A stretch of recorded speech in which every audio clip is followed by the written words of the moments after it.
Hello, hello, hello. Haere mai, haere mai, haere mai. Asko si sira mai le style kwa fo ngei weekend. Yo style le holiday Wa ko ya elo fo nga luenga ya le ko ya ilo masme fa pe se le mama umal me Ya te fatalo fa te fo le MUSS MA LE FA'ASOA.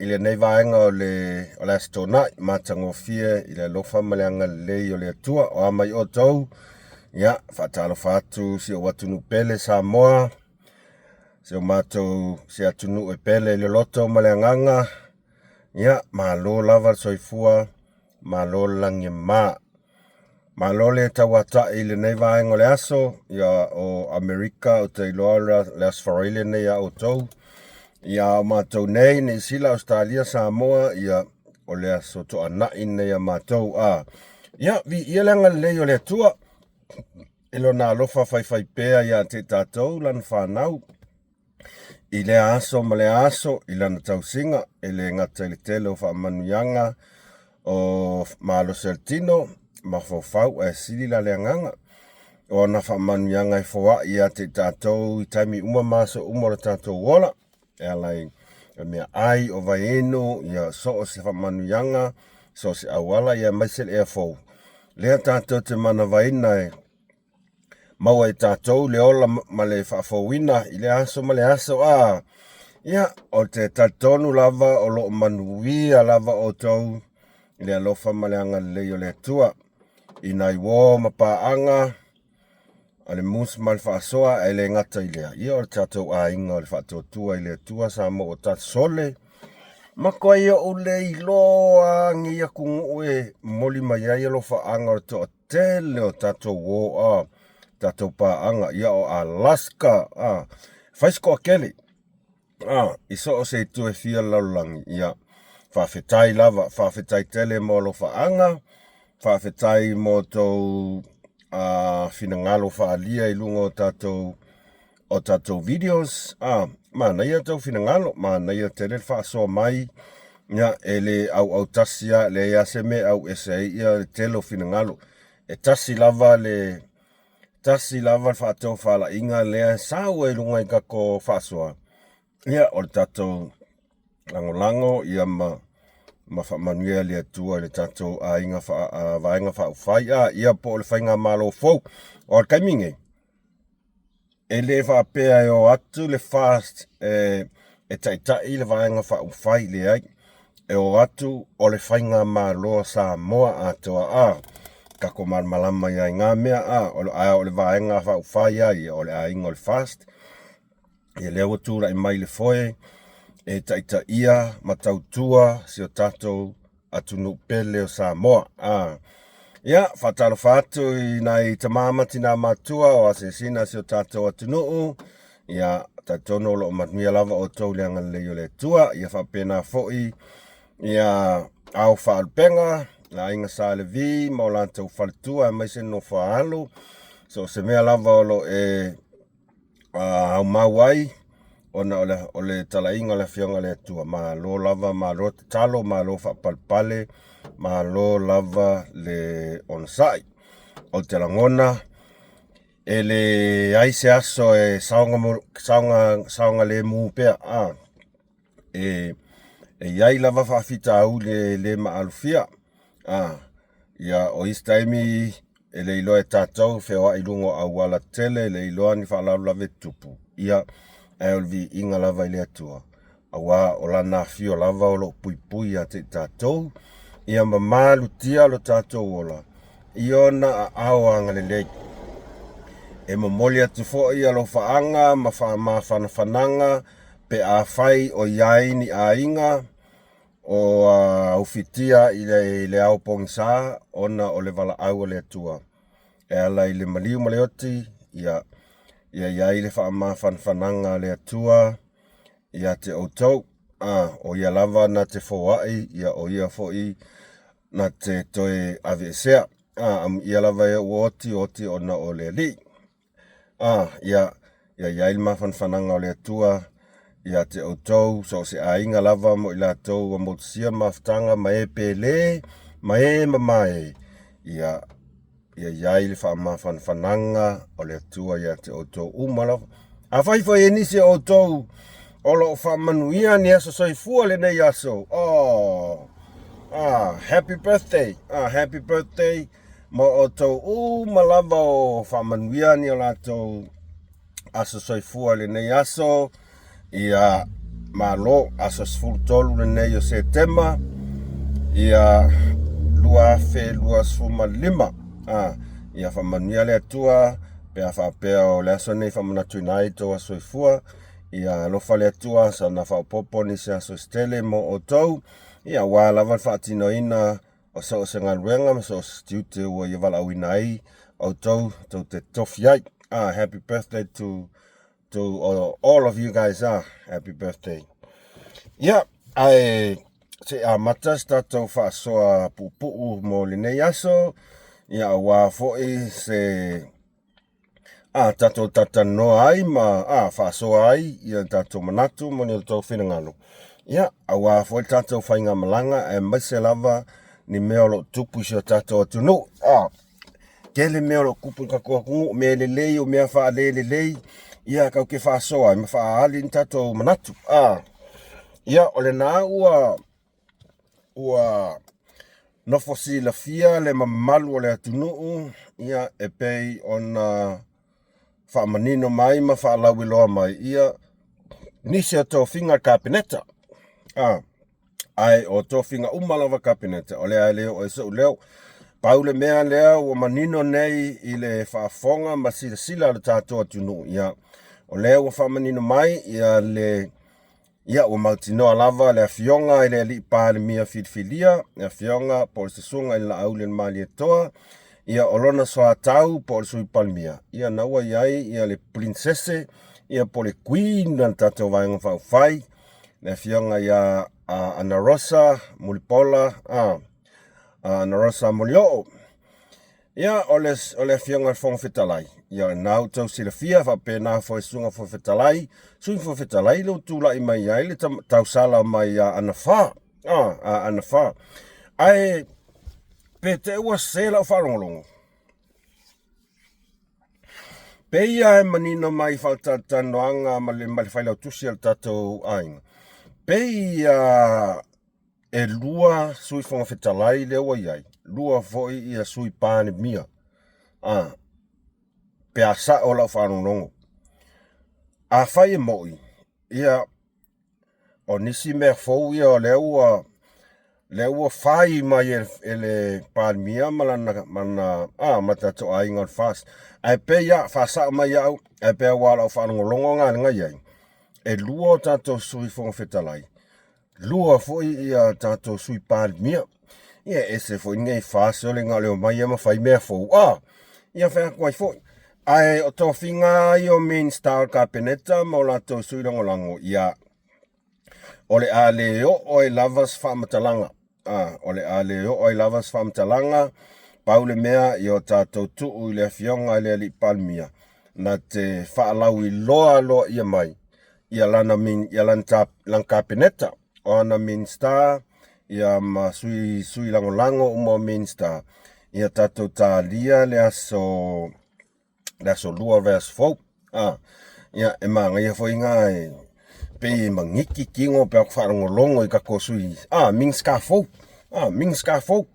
ia e lau mai ming skafo ia wharongo longo i le swaenga wharongo longo i le swaenga ai paul mea leo te fia whaasoa tu ai Samoa ia o sila fia sa whaile fono whaapitoa ale tato whainga malo fau ia ma whaaululunga o matanga luenga malava le malo. O matanga luenga malava le malo. Ia sa mauali poti ia e iai isi peye wha emo veanga le maka o isi peye pungo i lalo pe tai sa whai wina male manuia ia wheloa inga ale fionga le panmia matato whainga malo. Ia mawhaaululunga malava o lo matanga ruenga malo malava i Samoa. Al mea le taula ia ise manatu ale MUSS Ma Le Fa'asoa le taimi nei. O le filifilinga, o le toe filifiliina o whaaululunga o matanga luenga uma ale malo o Samoa. Wale toi pose lilo I le tele o whaafita uli sa whea ngai ma si o tatou atunu. Ona o le toa tele o nisi o whaaululunga al malo e le wha maoni o lato tiute. Sa tatou wa aia le mele na I le pai inga lenga te atu nei. O le toa tele o whaaululunga al malo e pio ma le wha maoni I le whainga o lato ngaruenga. E whatulau atu I le paia malu o whaululunga mtanga luenga malo lo iei nei. A whaapela wa o tau o lo tau si la fia si le whanga le atua. Sa o lo tau wha maoni lava ma tau si stai ala e tu ina atu e lea whainga malo ma lea whainga malo. Ia le ai e wha singa tonu lava la whamatalanga I la tau o lo o whaia winga pio ma o lo o tau muli pea ma wha alongo I whatonunga atu I le epa sa I lele ma liere ngoi. Nge ke ofa pero lau kala. Leanga o lea mo li mausa mo. Ko ke fiu ko ke fia le lei mai. O lea mo li mausa mo al whataita inga. O matanga ruenga lea anu pifa. O le ofisa panmia. Ia matanga ruenga le leo. Ia walava yer kolunga e whain whakai ka inga. Whain whakai ka inga. Ia ele ai se pule. Ma ele se malosi ia MUSS Ma Le Fa'asoa e whatonuina I le tō wha. Ma le whaautautanga ta mai a le fionga le ri palmia o lana lava pule whaitalia le nā awa o lea wa ave el tatou taitonunga. Ma le tatou lango ma le loto a toa. Ina ia sila totoa ai I le tele o nisi o whaululunga mtanga luenga. O le makua pio. O le makua pio o lo o whaalongoa I whaakongunga aku le epa. O lo pulea mai I le limau a mea le aku le epa. Ia nise o whaaululunga malo. O le whataita inga ma le whaamaoninga o lautala. Ia ia. E kukusa le lei ia le mea sa whai tu le epa au tu lai mai le luas fultolu tausanga o palmia. E kukusa le ilanga mea sa whai I whaaululunga matanga luenga umalava. Malanga paki. O le alang meang whai, kasi le leo. E wha le kongu, wa e finito. A le meanga le os whataita inga sili le ngā ke o whaapea, ia te o whaapea le au mai muamala au whaafonga, e whaatupu o ke whaakupukala. Ia ngā sako si sila mai ai, ai mai se lava mtanga luenga lea leo. O le maku I kele o mea whawhika uli o mea pio o mea makua ia ka ngia mai ai. Ne whaiku auman le wha maongi o mtanga luenga leo. E leo matanga luenga uma o whaaululunga. Whaaululunga. Ia le saka ko sila fia uma kako wawa ai kako whaolongo I le maka ngā male whaaliali mai o le amio kongo o komsinga. Ia malanga vaenga le piko I lunga. O le mea la le na iai lava le o te talo ma tato te talo. Ina ia sila toto ale leila fionga la uli mali toa malane ka penenta.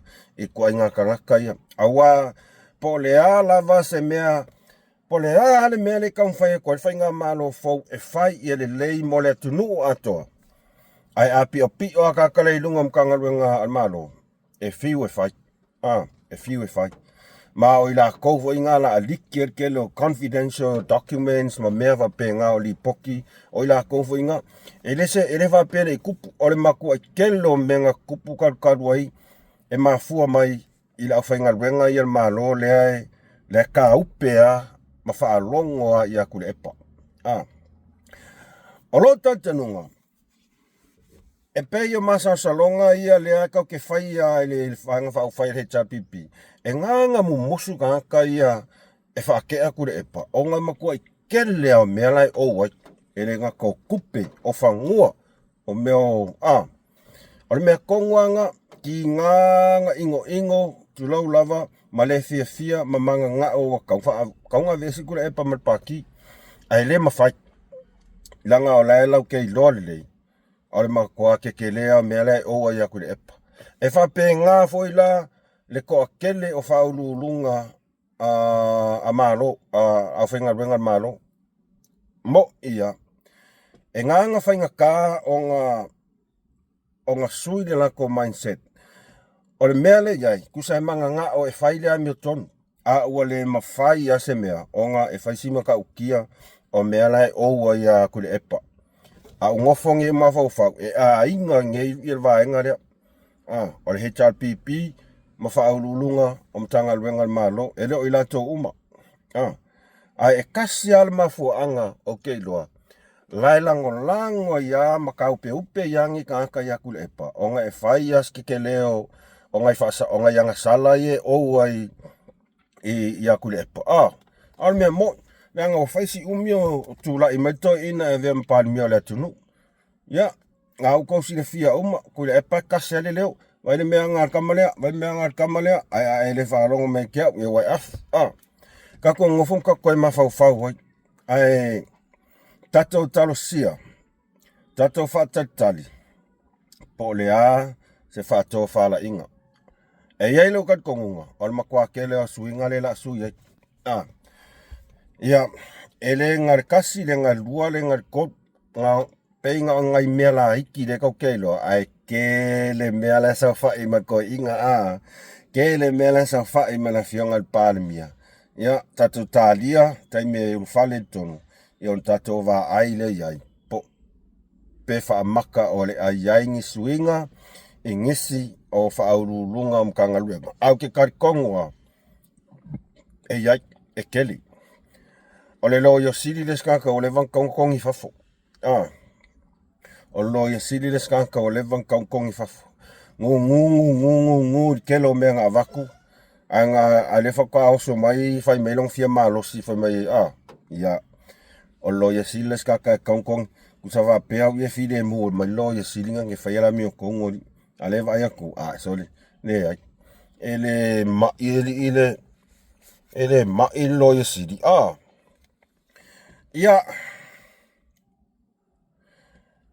e makua i ese ao ka langonga o le langonga whanga e kia fia o le mimika ia mare fia whawhetai ia e le ali pe ao tau sila tu mo kako vava ai aku fe le saua singa i kumaloka i kasi ile a ingal fast so le e maka ukia e sao ka langonga so ka ngofo maka ko sole o fua fa ele leanga ka se kele ai masela se kala mai la se i o le malo ola ko ki a sau funga le kau vai kele alangi ia o langona ne man langona fia o tu malo o inga ka ke loi le meanga mafuli uma ia i fina ngalo o le atunu o Samoa o le lango o le ainga o whatuatua i le tua Samoa ta sole e le wha mai ia leo mai e kumalo so e le wha mai ia ele ngata i tu malo ia o singa nisi o ainga e o lo tu lai mai nei in nei pa inga Allah e fai o fai ngo fa alo ia ai se sau i fa alo so le o makua kele le fa mangyanga o fa mangia ka ko ainga fast o inga ka ke lo sorry as pi nati posto nati ya plu kona o ko va ai ko ngi fa penga nei ngi mea le ai mase mea o ke le fa le anga le HRPP ai se o ka ko sila ia le senga o le lango e fiu ala ku le e pai fai maingi winga fa ke volo makua ia ka ko le vaenga fa ufai o ke volo a mi o pi o le fa mau ai o lo sau no la vale tunu wanga ngana le tunu na le winga la ukala ko si sila ile o mai o asinga e maka ukia mamole to ai le fa stai tu malo lava sa o ale mea o me o pelenga o whanau a manuia se whaatau masoali inga ia e fia le matua ase alo mas whanau e fia le matua e whai uma mea lei uma wei uma le manuia ia pei foi lao lefo o le mea leo whai ngel fast o le mea leo vai aku se pefa kau ka vali ia i kumalo a saule i kumalo ola ko saule si kumalo pi manga o sili aku finau i mea lei ai se o le atua e kasia o le atua kusa lava pe ko koe whaalongo ku i kala ku le epala whai kai pe kesa whai mai ia lea whai ngā alu whai langa launga whapalangi whai mai whai al mele manga o le kungu ua whiwhilia ke volo ia so pi it ku ai pe sisila iai ar kai mingei le koe angoises wa val makuas ko inga wa val makuas ko inga ko sila ku iai akarango mai mo ingi maka mo ingi maka kau ma Faufau wa makua i sola mangaku solar ko fars ko inga ai sea ia ngau ko sila fia o le wha maua lunga lava ma le musu e ko ilalo ma le musu ko ilalo ia fa malo ko i tu malo lava le langolango sua malo le faitama malo le faitama ia e fai foi o le nei au le na e fai foi o sangsangi fia mai o tu malo e fia feiloai ma momoli mai o lanto sui o man malo e fai foi o le nei o na e fai foi o tau sangsangi fia mai ia ai ele tu valeina ele ingal fas la o tau langolango o te langona o tau sa afia finga ele tatau whainga malo fau mas me finga le li palmia o te langona o le a whaile ma wha amorisi au a wale alo atu a whainga malo fau o tau tua le tunu ele taita ia tau tua a wale fast e tau tua e tau tua le tunu ia a tono le avea folina ma mea o le ma Faufau te toa ma Faufau e tatou whainga malo ma whai tete na ia mautinoa ia wha maoni ma wha alea tua wha tuna ina o lato tiute ia a wafo ile nei pae ingas full malvalu ia malo lava i tu malo ma lava ia kia ronga o foi kai au pe kai ko kolu ele asesor pe kai ko kolu le aso sau a singa kwa kamimika se ka fia o ai sa moso kalu ka keskula ki o oi lo fa la e fa tu ala in le tua sa mo tasi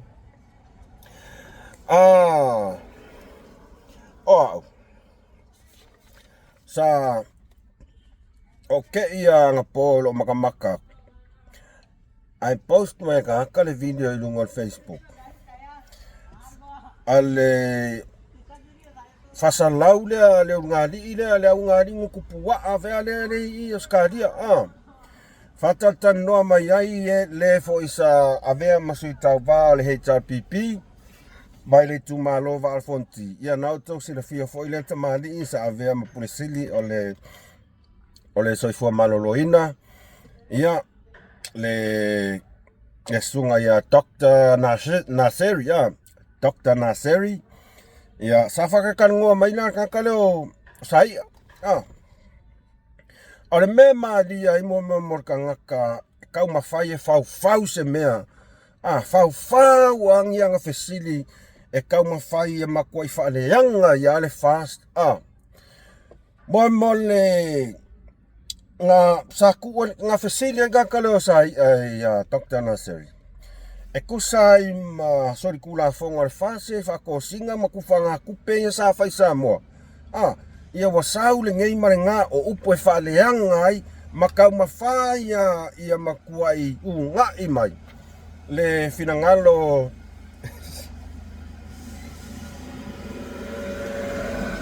Dr. Naseri inga ia whapea, pole ase kala dokta la whai mai. E kasi ale kala dokta whai mai. Ia, o ke lewa ai au ia ingi video.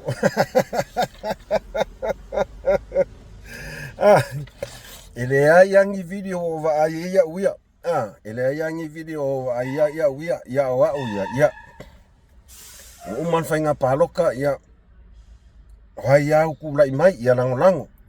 Ai kau mawhai ia kualingi i kakau sa ia. E su e hase au ala. Inga ia wha maongia ia nga upulengo ngofong Faufau ma mo wake o puloku. Kau mangao e kau mawangi wha mangu ianga e wha maonginga. E wha maongia ai lako kala ia folanga i ola lau ma kau wha valea umaina kungu wha mai ia. O leo ua mo lia e sa ilele ia sui al fast. O nga kufanga kupeng wha isa moa. Kufanga kupe sori kula fongo. Nga sa ko wha fongo mai ai. E wha ia sau an nguku pe ia o nguku pi o ia i fo. O puloku. Ia ole sau a mo wake ia. Ia au le ka mo wherka ke ngiu sa ia. Se i whai ia kua kuiku ia kua. Kasi ar kala Dr. Naseri. Le ai a mangi video ngova ai ia uia. Le ai angi video mangi aka ngova ai ia kua ia uia. Kusal melo wa ai ia kua ni podi lengo a Naseri. Kua ingo si so o sa ia le kaung whai. Kingang wha kua le ingi video sole. Ai oso me momo ka kai Faufau upuleanga. Faufau ka leleanga. Kusa o mea ia le whai e sa ilele. Ia lea lau kau kingo. Lea lau kau kingo. E le ai angi video nga wa ai e nga ia. Mai le o koe ango fo ia Naseri ia. Wa umat paloka lalu lango suya la koe kumalo. Ni ofa alua nga alua le manguia. So le kau momongo nga mainga lea. O video sia ma maunga ia maka ia. Kasiar kala sai faku. Ele ai angi video nga va ia longa winga. O kala umai e kau fa maka umai e kule epa. Nga le fa maka wa masangnya kule epa ia kau fa maka umat kau fa fefi ai le loa. E lo le e kule epa kongoronga loko. Le ai masemea ia ka penga i fola. Ka penga i fola se fulu ma le lua su. Ai fa kua le kua sa mo kasinga na me foi la ngai mo fa yaku o le langa ba. E kango koi wa ai le. Ele ai loka, ai era pongar velevi. Ai era pongar velevi. Au langa ma. Ai awala e yaila le meka o le private su le private su. E yaila masa salonga ile si case le si su le al fast. E yaila masa salonga.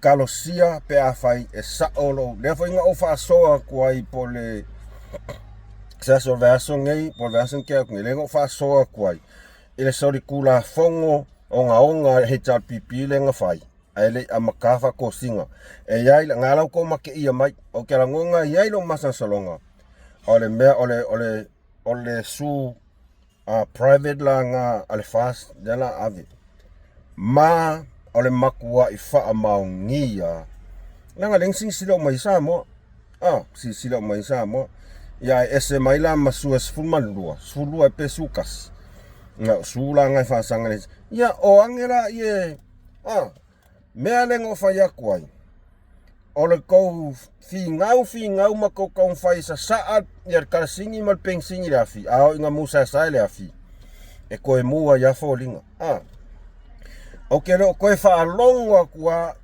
ingisu o ke lo koi fa longa kwa ngisu asai lele ia ma sainga ngafo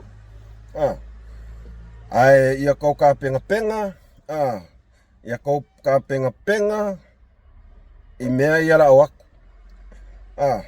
o ko fa longa ku i kai ele ole vanga fa o fire fast o nga lau mai ngisu ne ai e file mu ale lupe ia Leanga o lai step by step le whainga le mea.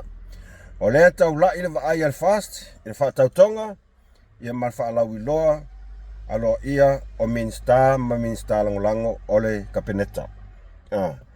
E umba no le ngā, ia ko wha alongo lola ia le osa mai le mea. kusa le I whaola le si afi. E le whaola le si afi. O le awhiranga. O le awhiranga ngā rā koe whaola mai. O le awhiranga. E uma e le whamasingonga. Mo le ai sea fo. Mo le a kose vanga Faufau al fast. O ia le HRPP kat konge o e papastui. O le mea ngā whau e koe kau ia. Kat kongu mai. Kat kongu mai. Leanga foi o lea ke whai aku. Ua le ai se tua mo o tau. Mo le whaasau sili. O lea la o ia le la kauhu. Ua le meang kauhu ia ngep kangisa. O lea le meang kupu. Koe aiva I vau haka simpovi. O le upu mongia nga. O le mea mongia nga e kupu ia. O lea kule epa ma li mongi. O lou Faufau.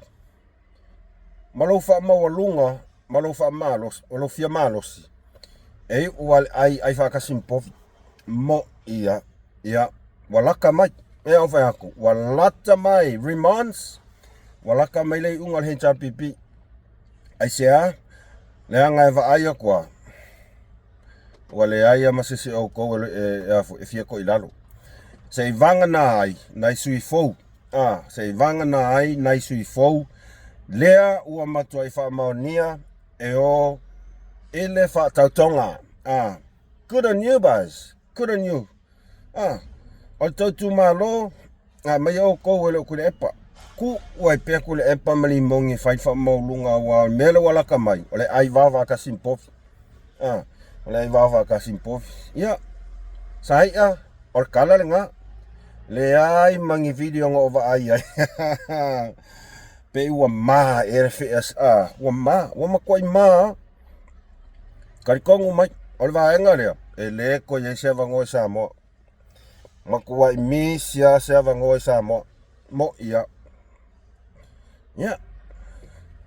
E sa o lea kala. Au e te Faufau. Au e te langalanga maa. Au au le unga oe. Koe whaasanga mai al monga ai o maka kulau lava sa mo. Tatam ta upu muli. Tole. Ngā mea whai me makanga. Makanga. Pa o ke ngia le whamasingo ia. Ia liko tima le HRPP.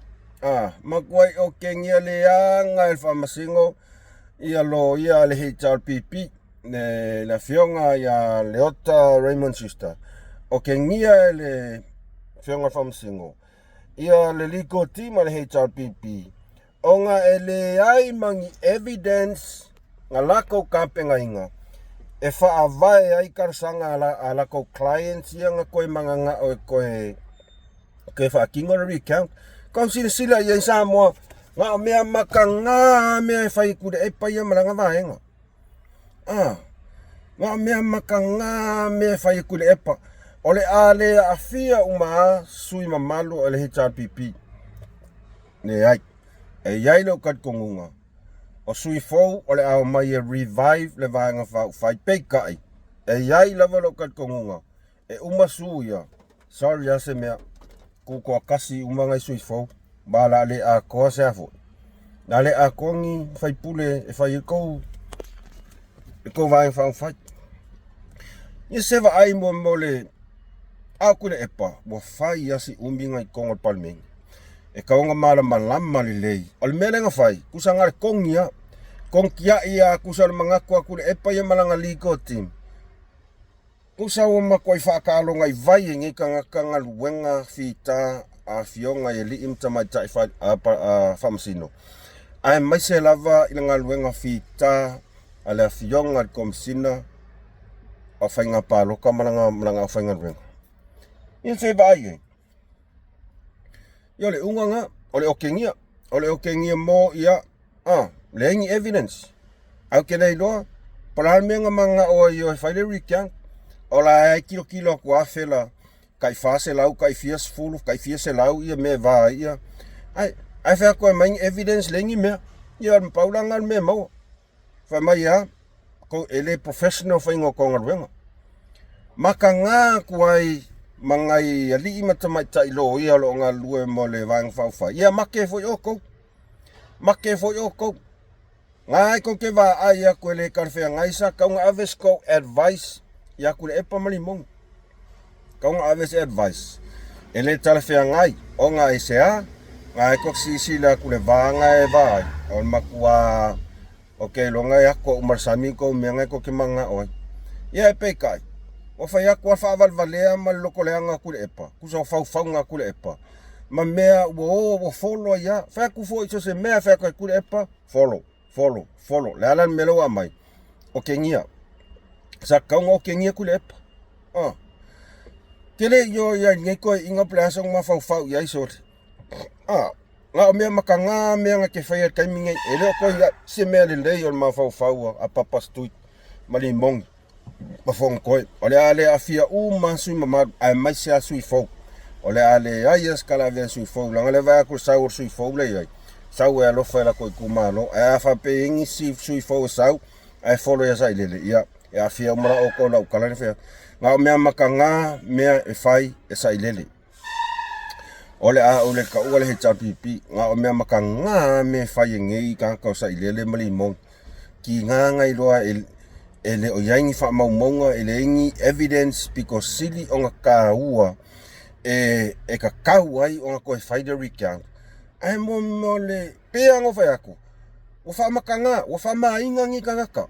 Wa wha peo lainga wale koe iaia se ma Faufau lele. Wale koe se ma Faufau wha le atua. Whai mai ala o ngā la kosui. Wa te tau an wha atu le atua tona he tapipi pei kai. Wa wha au li kōr koe inga. O ngā ele o le wha apea e saolanga mea le whai. Ai, wa makua i maka ngā i le la au le mali toa. Maka ngā. Pea ango whai aku, ai loa e maka ngā. Wa e maa siasi maka mule ke wa ai aku. Ai malele mele fionga parimia. Wha maa vai. Wha maa vai. Ai au i kaun whai e Faufau ngi au wala pi o maka ngā. Nga e kama whai lea. Nga e expect lea. E whaalongo o mamai lo ia. Ma whamasingo ya oi. Ne ai. Wa umar kai minga ngai whai an mea ngāli papastui. Wale koe au ngā. Whai mai ale whali ai kua siaki. Wa pēle povi. E sa o ili sia uonga e sa moa. E mo i ala ukala le whai aku. Oranga povi. E ngo ya pee. Oranga povi e ngo ya pee. O le alo whai e sia uo oranga povi. Ai ke o saun ka maa loa i le sia songa la koe asinang povi. Wa pee. Wa pee povi a sia uo. O le karamong ia al makongu. So whai aku loa le sia uo nga soli. Wa pee ali si mea soli. Kalo whai soli. Ai o sa mai kakanga e onga le povi. Ia. Pau ai pē alonga o langa. Pau ai pē alonga o langa. E mo ia. Rea e anga ngangale makongu. Ia pau ai pē ale o langa pē. O le mea langa e maua. O le mea ngā le maua ngi iai Ia papa. Marangkama Remons. Marangkama Fontois. Marangkama Kenets. O le mea ngā le maua. Ki ngang whaalonga koe whaavalvalea. Ma whaalonga kua e se ma lea mi o kongu. Ai whai a, ai sea, ia paua ua pepe a o langa kamanga ke minge.